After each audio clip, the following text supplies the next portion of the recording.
Bienvenidos nuevamente a este especial de la salud, Colombia en Urgencias. Hoy nos encontramos con Yolima Méndez, quien es la presidenta de la Fundación Colombiana de Leucemia y Linfoma. El día de hoy vamos a estar conversando con ellas cómo está afectando toda esta crisis de salud a todos los pacientes con cáncer en la sangre.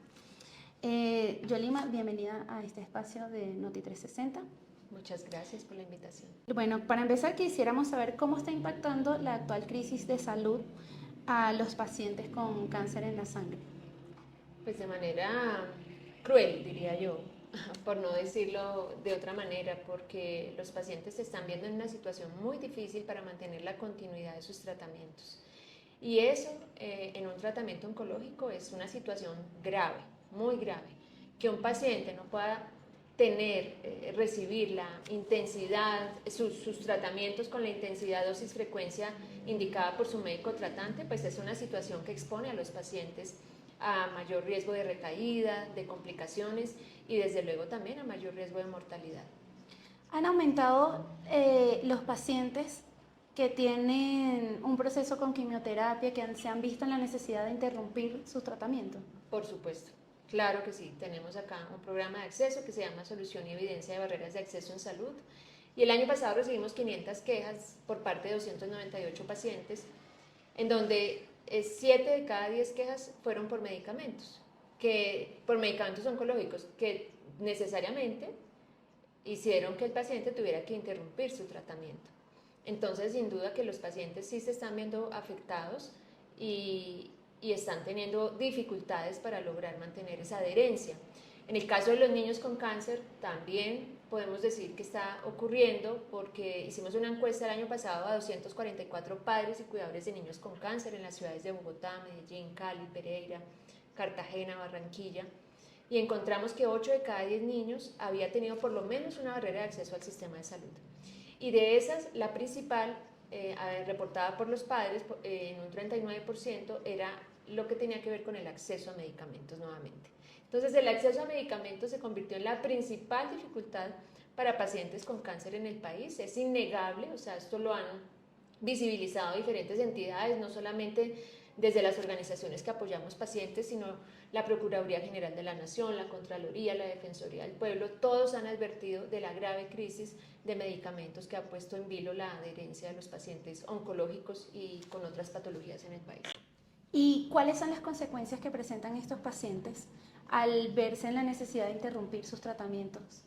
Como lo decía ahora, el riesgo se expone el paciente a un mayor riesgo de recaída y con la recaída a un mayor riesgo de mortalidad también. Y eso, hay que decirlo, es una mortalidad evitable, porque en el caso de los niños, en el país se curan más o menos 6 de cada 10 niños, pero podrían curarse 8 y hasta 9 de cada 10 dependiendo del tipo de cáncer.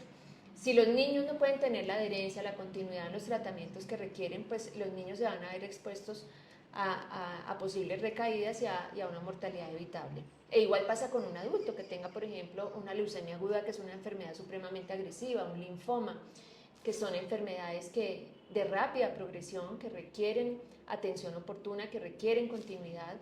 Y si esto no se da, como lo dictan los protocolos, que son los que han demostrado que pueden, hacer un adecuado control de la enfermedad, pues el paciente sin duda va a tener un mayor riesgo de complicaciones, de perder la respuesta y el riesgo de perder la probabilidad de sobrevivir al cáncer también.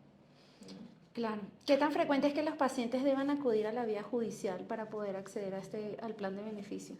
Está siendo más frecuente ahora, de hecho también las entidades lo han advertido, la Defensoría del Pueblo, la misma Supersalud, la Procuraduría, han advertido del aumento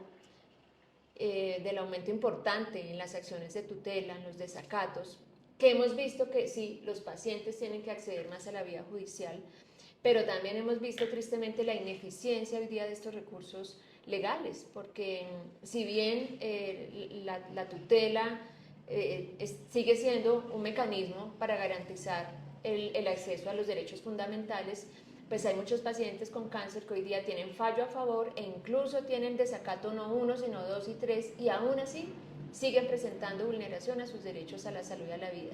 Entonces eso nos habla también de una ineficiencia y una pérdida de valor de estos mecanismos legales en el país. Y habla en términos generales del deterioro y de la incapacidad del Estado para responderle a los pacientes y para garantizar sus derechos.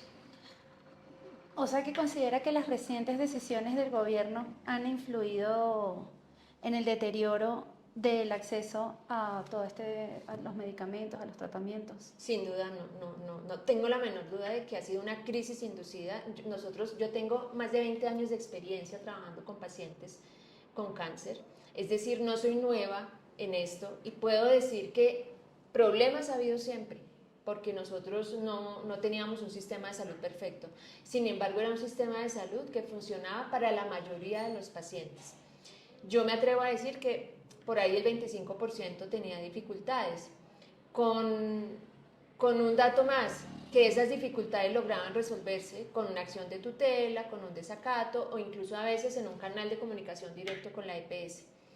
Pero desde hace 2 años, 3 años, agudizándose en el último año, pues vemos una crisis sin precedentes en la historia del país, sin precedentes, en donde cada vez los pacientes se ven más afectados, tienen dificultades, como decía, para tener oportunidad, continuidad y dignidad en su atención y vemos esta pérdida también de eficacia de estos mecanismos legales que antes funcionaban para los pacientes. Entonces, no tengo la menor duda de que estamos ante la peor crisis del sistema de salud, consecuencia de las decisiones de este gobierno. Yolima, ¿qué mensaje le darías a los candidatos al Congreso que se encuentran ahorita en campaña? Pues que necesitamos trabajar todos unidos por la reconstrucción de nuestro sistema de salud. Es muy importante empezar a encontrar esos caminos que nos permitan garantizarle a los pacientes sus derechos a la salud y a la vida. Fundamental la financiación de nuestro sistema. Nuestro sistema está desfinanciado, es un problema estructural que ha venido agudizándose en los últimos años y que necesita urgentemente una estrategia, un plan de choque inmediato que nos permita realmente que los recursos para el sistema de salud fluyan de manera que realmente los aseguradores, las clínicas y los hospitales tengan los recursos necesarios para poder atender a sus usuarios. Hoy día no hay medicamentos, no hay agendamiento de citas, etcétera, en parte porque el sistema está desfinanciado. Entonces, si no fluyen adecuadamente los recursos a nivel de toda la cadena de los actores del sistema de salud, pues al final el más perjudicado está siendo el paciente. Yolima, según la reciente encuesta realizada por el Observatorio Interinstitucional de Cáncer Infantil, 8 de cada 10 niños con cáncer han tenido dificultades para acceder a los servicios de salud. ¿Qué tipo de barreras están presentando el día de hoy? Bueno, los padres de los niños nos refieren el acceso a medicamentos como la principal dificultad. De hecho, esto fue señalado por el 39% de los padres encuestados. Ellos refieren dificultades principalmente con el acceso a medicamentos de uso ambulatorio, como por ejemplo el metrotexate, la mercaptopurina, que son usados en el mantenimiento de leucemias agudas y en otros tipos de cáncer en la infancia.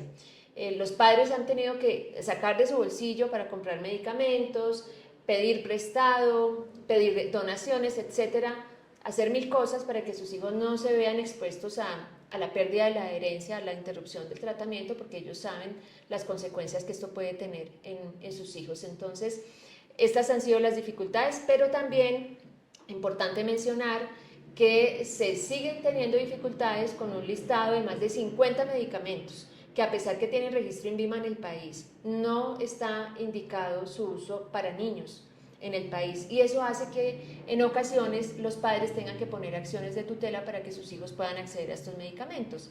Más de 20 de estos medicamentos incluso están en el listado de medicamentos esenciales de la Organización Mundial de la Salud y a pesar de que se han hecho mesas de trabajo desde hace varios años en las que ha participado la Asociación Colombiana de Hematología y Oncología Pediátrica, el Instituto Nacional de Cancerología y desde luego el INVIMA, pues al día de hoy no se avanza con ese tema y esos más de 50 medicamentos siguen sin tener una indicación para uso en niños en el país. Entonces también yo aprovecho para hacer un llamado al INVIMA para que saquemos a los niños con cáncer de esos rigurosos procedimientos de la entidad que no permiten que se avance y que los niños puedan tener una barrera menos para acceder a su tratamiento.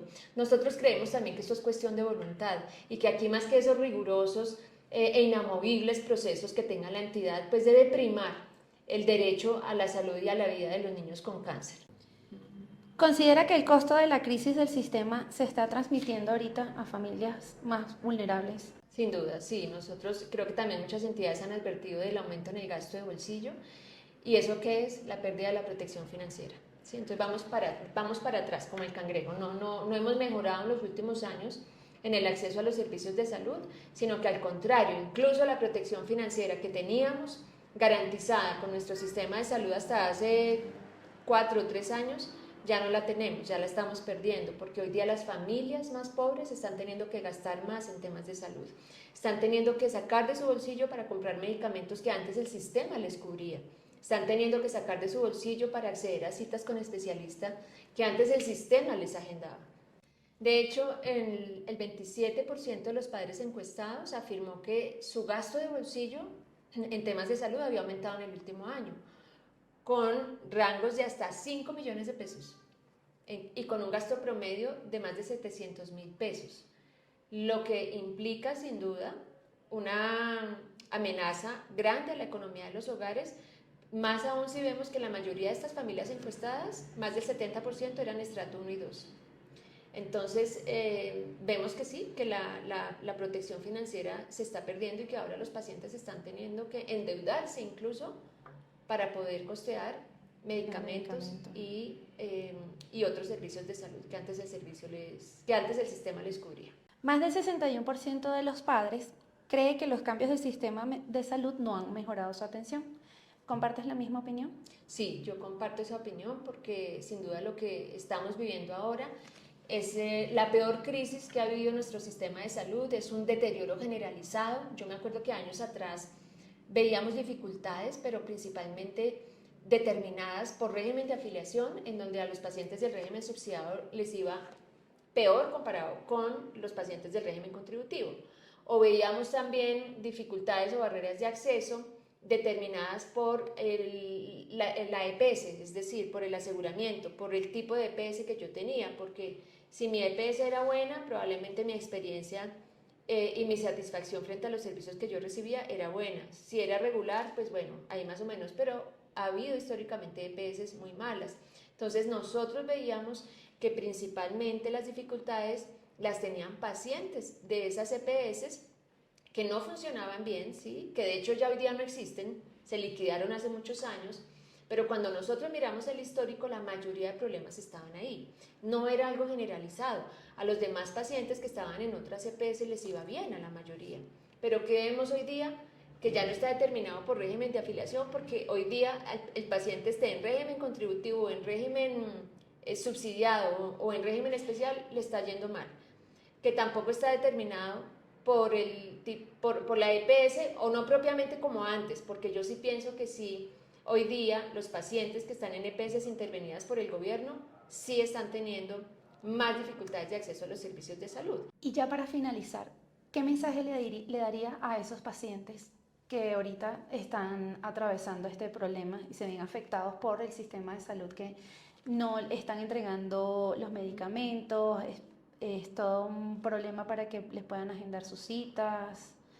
Sí, pues decirles a los pacientes que busquen ayuda, ¿sí? Porque a veces lo que vemos es que tienen dificultades, pero no son tan proactivos en buscar soluciones. Entonces es importante informarse acerca de sus derechos en salud, conocer cuáles son los mecanismos de exigibilidad de esos derechos y acercarse a las organizaciones de apoyo a pacientes para recibir esa orientación, ese acompañamiento, esa asesoría, poner quejas formales, porque a veces nos quejamos con quien no corresponde o con quien no puede hacer nada frente a nuestro caso. Entonces acá siempre les decimos a los pacientes, ponga una queja formal a su EPS, haga la PQR, a la Superintendencia Nacional de Salud. Si la vulneración a sus derechos persisten, haga una acción de tutela.